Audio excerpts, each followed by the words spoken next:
Well, let's go now to Moscow. We can hear from our correspondent there, Jenny Hill. Jenny, first of all, the impact of the economic moves that have been made against Russia. We're hearing this morning that the rouble is crashing. Tell us more about that impact. Yeah, quite right. The rouble has sunk to another record low.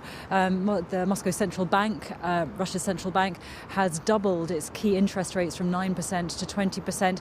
There have been queues at some cash points around the country for several days now as people try to get out as much cash as they can. But I think your average Russian probably isn't noticing too much of a difference right now. That will, of course, change. Bear in mind, though, that very many people here in Russia get their main information from state television, which continues to celebrate and support Mr. Putin and his war in Ukraine. Not that that's what they're calling it.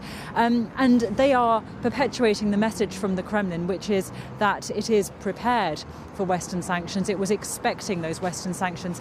And even when those sanctions do start to bite and people really start to feel the pinch here, the Kremlin is likely to continue its message, which is that these are another illustration of Western aggression against Russia. Just yesterday, when Mr. Putin announced that he was putting Russia's nuclear deterrence forces on a higher state of alert, he said he was doing so in response not only to NATO aggression, but very specifically in response to Western economic sanctions too. We were hearing just in the past few moments from President Volodymyr Zelensky that 4,500 Russian soldiers have been killed so far, Jenny. There's been a lot of discussion around this not unfolding as Russia had foreseen. As we go into day 5 of the Russian invasion, what is the message there from how things are unfolding in Ukraine?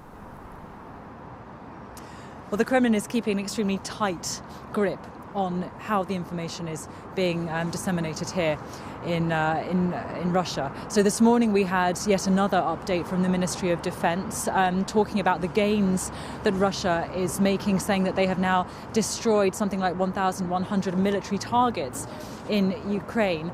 No mention at all of any Russian casualties in that daily report.